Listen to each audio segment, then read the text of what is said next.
बच्चों last turn पर हम लोगों ने चैप्टर जो डिस्कस किया metals and non metals.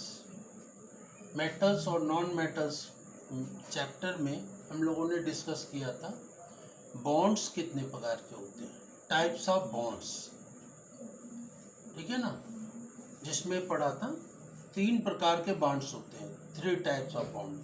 Number 1 electrovalent bond, या इसी इलेक्ट्रोवैलेंट बॉन्ड को आयनिक बॉन्ड भी कहते हैं, इलेक्ट्रोवैलेंट बॉन्ड या आयनिक बॉन्ड। और दूसरा था कोवैलेंट बॉन्ड, और तीसरा था कोऑर्डिनेट बॉन्ड्स।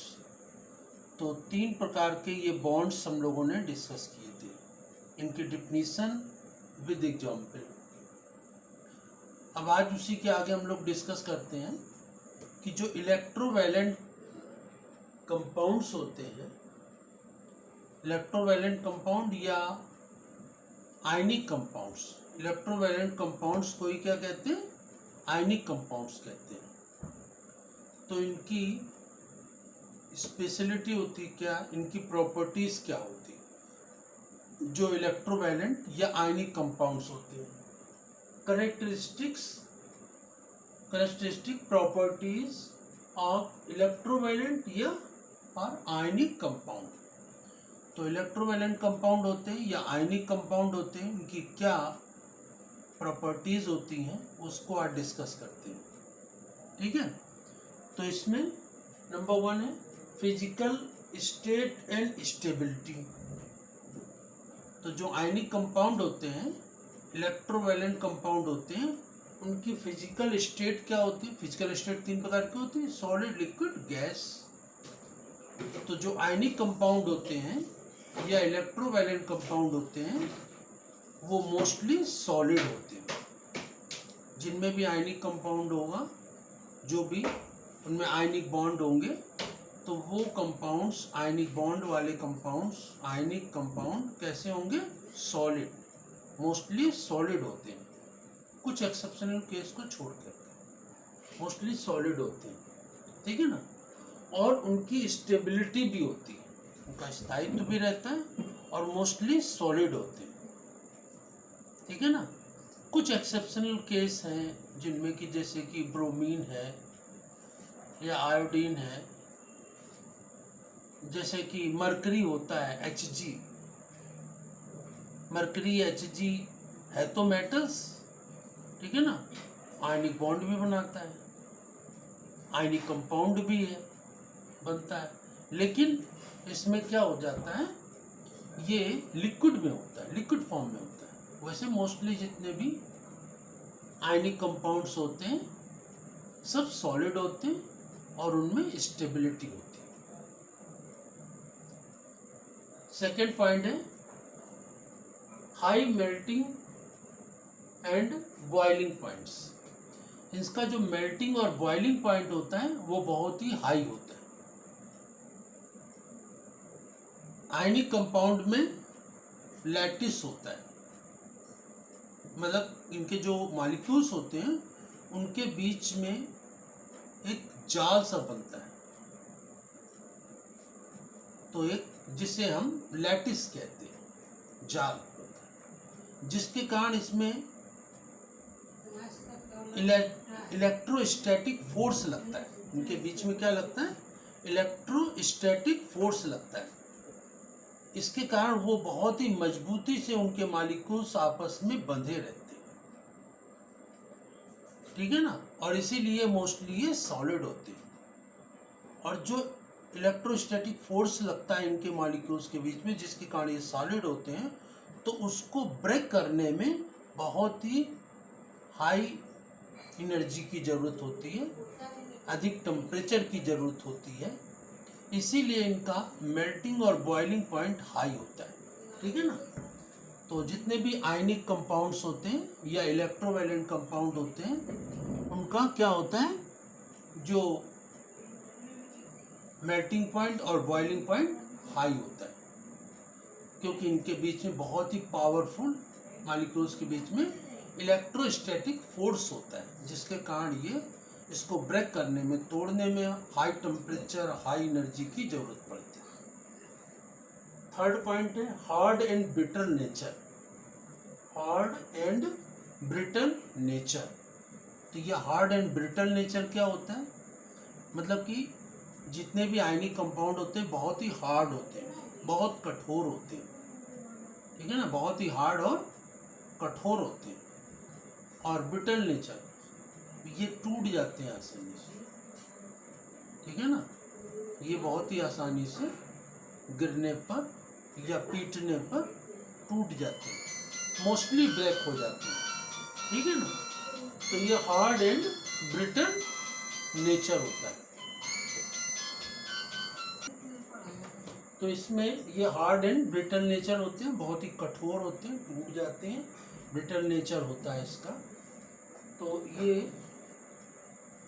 इलेक्ट्रोवैलेंट कंपाउंड या आयनिक कंपाउंड जो होते हैं हार्ड और ब्रिटल नेचर। फोर्थ है solubility in water.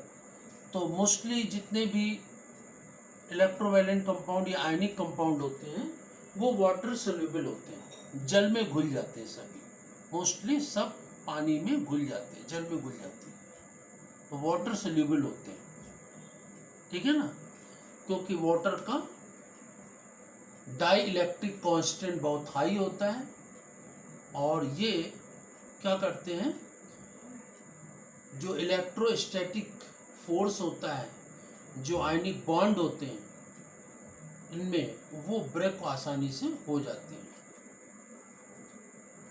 Dissociation in solution. तो जो आयनिक कंपाउंड या इलेक्ट्रोवैलेंट कंपाउंड होते हैं वो मोस्टली कैसे हो जाते हैं, सॉल्यूशन में, विलियन में क्या हो जाते हैं, डिसोसिएट हो जाते हैं, ब्रेक हो जाते हैं, अलग अलग हो जाते हैं। फॉर एग्जांपल जैसे कि NaCl सोडियम क्लोराइड होता है, ऐसे तो क्रिस्टल फॉर्म में तो बंधे रहते हैं, लेकिन जब सॉल्यूशन किस बनाते हैं इनका तो ये Na+ अलग, Cl- अलग। तो सॉल्यूशन में ये जो आयनिक कंपाउंड होते हैं उनमें जो भी एलिमेंट्स होते हैं वो सेपरेट हो जाते हैं, सब अलग अलग हो जाते हैं, ठीक है ना। तो मोस्टली ये डिसोसिएट हो जाते हैं, टूट जाते हैं, अपने ही आयनों में ब्रेक हो जाते हैं। तो डिसोसिएशन इन सॉल्यूशन, विलियन में ये डिसोसिएट हो जाते हैं, टूट जाते हैं, अलग अलग हो जाते हैं। इलेक्ट्रिकल कंडक्टिविटी, इनमें इलेक्ट्रिसिटी कंडक्ट होती है, मतलब विद्युत धारा या इलेक्ट्रिसिटी कंडक्ट होती, प्रवाहित होती है, लेकिन किसमें, लिक्विड स्टेज में, ये ध्यान रखना होगा। ये लिक्विड स्टेज में इनमें इलेक्ट्रिसिटी कंडक्ट होती है, विद्युत धारा इलेक्ट्रिक प्रवाहित होती है। सॉलिड स्टेट में नहीं होता है ऐसा, जैसे कि NaCl है, सोडियम क्लोराइड है, क्रिस्टल फॉर्म में होगा तो इसमें विद्युत धारा या इलेक्ट्रिक करंट पास नहीं होगा, लेकिन लिक्विड फॉर्म में हो जाएगा, ठीक है ना, लिक्विड फॉर्म में होगा तो इसमें इलेक्ट्रिसिटी कंडक्ट हो जाएगी। तो जितने भी आयनिक कंपाउंड या इलेक्ट्रोवैलेंट कंपाउंड होते हैं उसमें लिक्विड फॉर्म में होंगे तो इलेक्ट्रिसिटी कंडक्ट हो जाएगी, सॉलिड फॉर्म में होंगे तो इलेक्ट्रिसिटी कंडक्ट नहीं होगी, ठीक है ना। तो मोस्टली ऐसा होता है। इनमें जैसे मेटल्स होते हैं जितने भी, उनमें तो इलेक्ट्रिसिटी कंडक्ट हो जाती है, ठीक है ना, सॉलिड फॉर्म में भी, मेटल्स में भी। लेकिन जो इसमें और दूसरे कंपाउंड होते हैं, जैसे मैंने एग्जांपल बताया NaCl, तो लिक्विड फॉर्म में कंडक्ट होगी, सॉलिड फॉर्म में कंडक्ट नहीं होगी, ठीक है ना। लेकिन मेटल्स जितने भी होते हैं उनमें इलेक्ट्रिसिटी कंडक्ट हो जाती है। इसके बाद आयनिक रिएक्शन।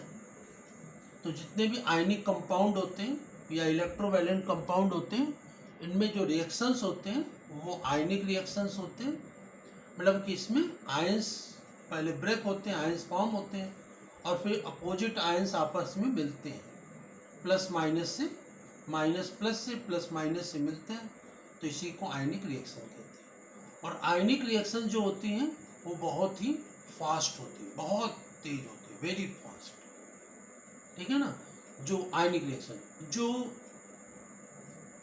मॉलिक्यूलर रिएक्शंस होती है या एटॉमिक रिएक्शंस होती है वो स्लो होती है, धीमे होती है, लेकिन जो आयनिक रिएक्शंस होती है बहुत ही फास्ट होती है। तो आयनिक कंपाउंड जितने भी होते हैं वो फिजिकल स्टेट उनके सॉलिड होती है और उनमें स्टेबिलिटी होती है। और आयनिक कंपाउंड या इलेक्ट्रोवैलेंट कंपाउंड का हाई मेल्टिंग पॉइंट और बॉइलिंग पॉइंट होता है। ये हार्ड और ब्रिटल नेचर होता है। सॉल्युबिलिटी इन वाटर, ये सभी जल में घुल जाते हैं, डिसॉल्व हो जाते हैं। डिसोसिएट इन सोल्यूशन, और सोल्यूशन में, विलयन में, सोल्यूशन में ये डिसोसिएट हो जाते हैं, अलग अलग हो जाते हैं। और इलेक्ट्रिकल कंडक्टिविटी, इनमें इलेक्ट्रिसिटी कंडक्ट होती है, ठीक है ना, लेकिन कुछ में सॉलिड फॉर्म में नहीं होती, जैसे कि NaCl में। और आयनिक रिएक्शन, और इनमें ये आयनिक रिएक्शन ही करते हैं, ठीक है ना। और आयनिक रिएक्शन बहुत ही फास्ट होती है, बहुत तेज होती है, जिसमें कि प्लस माइनस और माइनस प्लस से जुड़ जाती है और नए कंपाउंड्स बनाते हैं।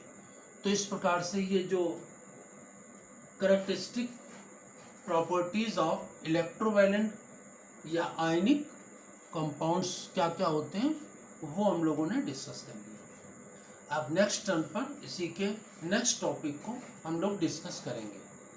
Thank you.